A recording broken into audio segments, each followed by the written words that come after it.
Quero te ensinar uma oração chamada Oração do Furo do Enredo. Para que vocês orem quando não faz sentido. Eu vou dar isso para você. E eu só peço, a única coisa que eu peço em troca é que você use isso. Agora, você fica, tipo, eu não sei se eu vou querer ainda. Isso é da Bíblia. Eu estou prestes a te mostrar, está aqui na Bíblia, eu não inventei isso. É de quando Pedro estava tentando descobrir o que fazer a seguir. Você quer saber o que fazer a seguir? Então, precisa dessa oração. É de quando Pedro estava numa posição nova para ele. Você está numa estação da vida que é nova para você. Vamos lá, todos com mais de 55 anos. É novo ser velho.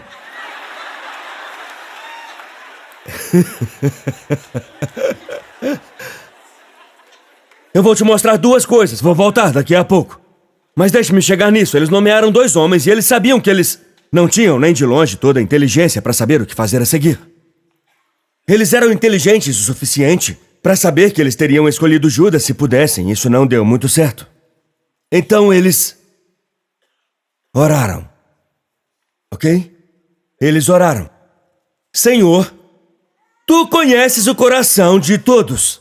Mostre-nos qual desses 2 você escolheu. Agora, a essência dessa oração é esta. Deus, me ajude a escolher o que você escolheu. A acreditar que você tem um caminho para mim. Que você tem um enredo para mim. Que você tem um propósito para mim. Que você tem um chamado na minha vida. Que você tem uma unção na minha vida. Que você me deu seu espírito para uma designação. Não só por lazer. Eu creio nisso, Senhor. Então, crendo que você me deu uma missão e acreditando que você está escrevendo uma história que está se desenrolando com o tempo em minha vida, eu quero fazer essa oração como Pedro orou. Senhor, você sabe. Mostre-nos. Esta é a oração do furo do enredo, pessoal. Quando você não sabe por que aconteceu. Quando não sabe como vai acontecer. Quando você não sabe o que faria alguém agir assim. E por que Deus não o impediu. Ore isso. Senhor, você sabe. Nos mostre. Agora, o que você precisa colocar nesse espaço em branco é com você. Porque eles oraram. Senhor, Tu conheces o coração de todos. A propósito, é assim que eu mostraria na Bíblia se estivéssemos batendo papo. É por isso que eu fico circulando e destacando. Quando eu quero mostrar aos meus filhos algo na Bíblia, eu puxo eles e digo, aqui está isso, aqui está aquilo. E começo a escrever e a mostrar, porque eu fico empolgado. Eu vi isso na Bíblia e pensei em nós, e pensei em você, pensei no momento que você está passando, pensei no déficit e no que você sente por trás disso. Pensei naquela coisa que você não consegue entender e naquela que não faz sentido. E pensei se pudéssemos apenas fazer essa oração. Senhor, você sabe. Nos mostre. O que quer que precise estar nesse espaço. Você pode apostar que isso aqui é verdade. Preciso ler de novo? O que quer que esteja nesse espaço. Ah, você precisa ver isso. Eu queria que você visse como eu vejo. O que quer que você coloque nesse espaço. Eles disseram, Senhor, você conhece o coração de todos. Mostre-nos. O que quer que você coloque nesse espaço em branco? Senhor, você sabe quanto tempo vai demorar. Me mostre como me manter forte enquanto eu espero. Senhor, você sabe quem deve andar na próxima década da minha vida comigo. Então me mostre quem aceitar ao longo do caminho para compensar as pessoas que eu achava que ainda estariam aqui agora. Senhor, você sabe o que eu vou passar nos próximos anos. Você poderia até começar a orar corajosamente assim. Este é um buraco de enredo. Não é buraco, é furo. Oração do furo de enredo. Eu tô pregando muito, não tô? Oração do furo de enredo. Eu já ia fazer outra oração e cair no buraco. E ia jogar a culpa em Pedro.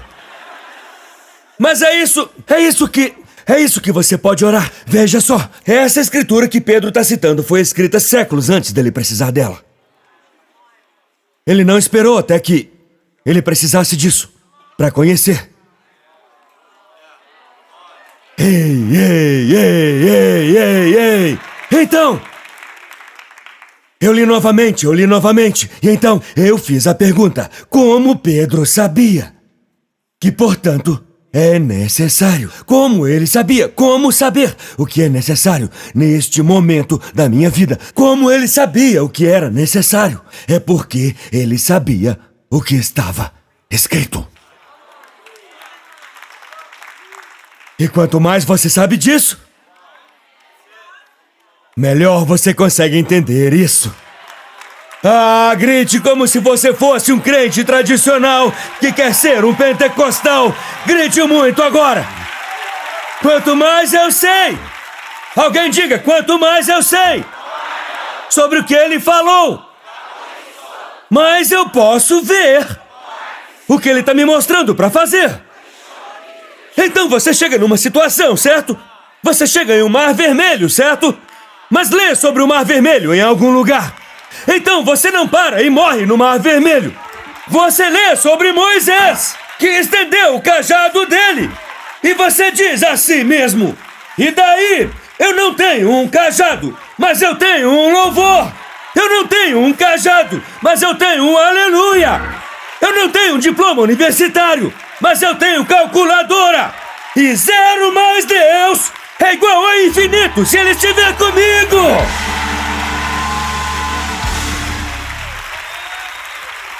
Eu sei de uma coisa. Eu conheço as escrituras o suficiente para usar a escritura como uma espada. Algumas pessoas dirão, bem, sabe, isso era o que eles faziam nos dias bíblicos. Hã? Eles nem tinham o Espírito Santo naquela época. Você tem algo que eles nem tinham. Então, quando você pegar a sua Bíblia, é melhor deixar o marcador, hã? Deixar o marcador para você dizer, ok, diabo, eu nem preciso dessa escritura agora.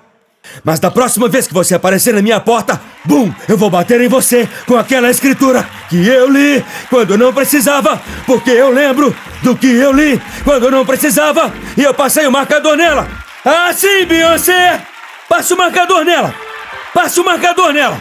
Nem é um anel nela! Passe o marcador!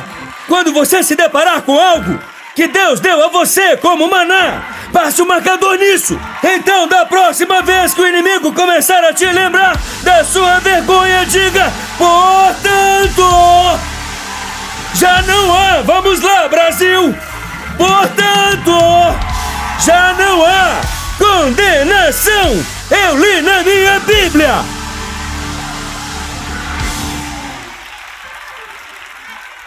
Cumprimente 5 pessoas e diga, passa o marcador nisso.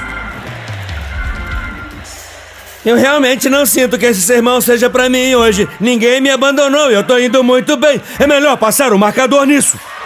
É melhor se lembrar de que eu tava aqui te contando. Então, quando você se encontrar em um furo de enredo, eu realmente não tô num furo de enredo. Eu tomo decisões cuidadosas e sábias. Eu evito a calamidade que vem de viver uma vida tola. Eu realmente não preciso disso. Você vai precisar dessa oração do furo de enredo quando for criar seus filhos de forma correta e eles ainda agirem meio loucos. Basta um amigo tolo pra bagunçar todo o plano. Então é melhor você orar. O Senhor sabe. Nos mostre. Já aconteceu de alguém explicar algo pra você e depois você se sentiu burro demais pela forma que você agia antes de ter aquela informação? Eu fiquei bravo com um cara outro dia porque ele não fez o trabalho dele. Eu tava falando com o supervisor dele e ele disse, eu entendo a sua frustração, deixe-me esclarecer um pouco. E ele disse que aquele homem tinha uma doença terminal e ainda não tinha contado pra toda a família. Por isso ele estava distraído no trabalho. Você acha que eu ouvi diferente? Você acha que isso me deu uma lente diferente? Tudo porque alguém em uma posição superior me esclareceu.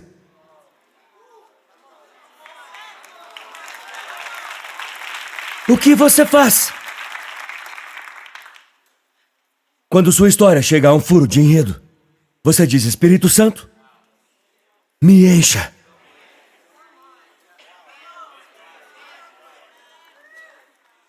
Eu tenho esse furo no enredo e preciso de algo para preenchê-lo. E se o Espírito Santo não fizer isso, o inimigo fará. Você vai deixar ele continuar te atormentando desse jeito? Porque ele vai continuar. O diabo preencherá detalhes que não são reais. Ele vai fazer você bloquear pessoas que poderiam ter te abençoado porque você estava de mau humor. Porque você se ofendeu. E eles precisavam de você. Uma das maiores revelações que eu já tive sobre as pessoas ao pregar na igreja, vou compartilhar para o caso de acontecer em sua vida. Algumas que parecem estar aproveitando menos o sermão são as que mais precisam dele. Então, quando eu costumava pensar, tipo, aquela pessoa parece muito entediada, eles me odeiam. Agora eu acho que estão com fome. Mudou tudo. Agora, isso é algo que eu digo, Senhor, você sabe o que eles estão passando. Me mostre. Você sabe. Me preencha. Me preencha. Me preencha. É tipo quando a Christine Hanna foi ao Clube do Livro. Essa é a autora favorita da Holly. Ela leu muitos dos livros dela. Eu ia dizer todos, mas acho que ela escreveu uns 30 livros. Aposto que a Holly leu cerca de 10 deles. E quando ela a colocou no Clube do Livro, ela estava tão animada. Ela sempre quis falar com a Christine Hanna. E eu vi enquanto ela fazia a entrevista, e a Holly fez um ótimo trabalho, e eu poderia dizer que a Christine Hanna estava tipo, eu falaria com você por horas, porque a Holly é muito boa em conduzir as coisas. E quando ela tá ouvindo e falando, ela tem um verdadeiro dom para isso. E é por isso que eu a chamo de Holy Spirit, por sinal. E elas foram falando sobre o livro, o que aconteceu, e deram todos os spoilers e tudo mais. Todos ouviam e faziam perguntas, como ele foi escrito. Depois, no finalzinho, esse foi um movimento que eu nunca vi antes, a Holly disse, então, digamos que os nomes dos personagens sejam a Jim e Nancy. Ela disse, então Jim e Nancy se juntam no final, porque o livro termina sem revelar o fim. E Christine Hanna disse, sim, com certeza, claro. Não porque estava no livro, mas porque estava na autora. Veja, quando nós falamos sobre o Espírito Santo, algumas pessoas se assustam, certo? Você vai começar a falar em línguas? Talvez. Com certeza eu vou. Vou falar em línguas daqui a pouco. Eu vou. Mas não é bem isso que eu queria falar com vocês hoje, tipo, de arrepios e empolgação. Porque uma luta do UFC pode te dar arrepios. O que só o Espírito pode fazer é me mostrar o que ele sabe e que eu não sei. É um ponto de partida muito natural apenas dizer, Senhor, você sabe, se você restabelecesse essa crença central em sua vida, isso te ajudaria muito com seu estresse. Veja, do ponto de vista dele, é uma reviravolta. Mesmo que do seu seja um furo. A cruz sempre foi para onde Jesus iria. Pedro sempre foi aquele que deveria pregar no dia de Pentecostes. Mesmo quando ele falhou, o futuro dele estava seguro. Então, quando a Holly perguntou a Christine Hanna se eles ficaram juntos no final, ela fez isso porque ela estava em uma posição única. Ela estava em um encontro com a autora. Eu vim dizer a vocês hoje, meus irmãos e irmãs, senhoras e senhores, Pedro e Mateus e Bartolomeu, eu vim anunciar a vocês hoje que vocês não têm só um Salvador que morreu por vocês. Vocês têm um Salvador que morreu por vocês, mas isso não é tudo. Vocês não têm só um Salvador que derrotou a morte e que tomou as chaves da morte, do inferno e da sepultura, embora vocês tenham isso e ele esteja sentado em lugares celestiais ao lado do Pai, intercedendo por vocês agora enquanto eu estou pregando. Mas você também tem um encontro com o Autor. Isso significa que se você quiser, você pode entrar na presença de Deus quando você quiser, começando agora mesmo e dizer, Senhor, você sabe os planos que você tem para mim. Você sabe os planos que você tem para mim. Planos para me prosperar e não me prejudicar. Planos para me dar esperança e um futuro. Você não só sabe como minha história termina, você sabe o que não vai estar escrito no livro, que o tempo vai revelar pelos corredores da eternidade. Você sabe. Por que você continua recebendo opiniões da multidão quando você tem um encontro com o Autor? Ei, obrigado por nos assistir. Certifique-se de se inscrever no canal para que você não perca nenhum vídeo ou lives. Compartilhe esse vídeo com um amigo. Um agradecimento especial aos que têm ofertado generosamente. É por causa de vocês que este ministério é possível. Não há limite para o que Deus pode fazer através de nós quando nos unimos. Obrigado pelo seu apoio. Deus te abençoe.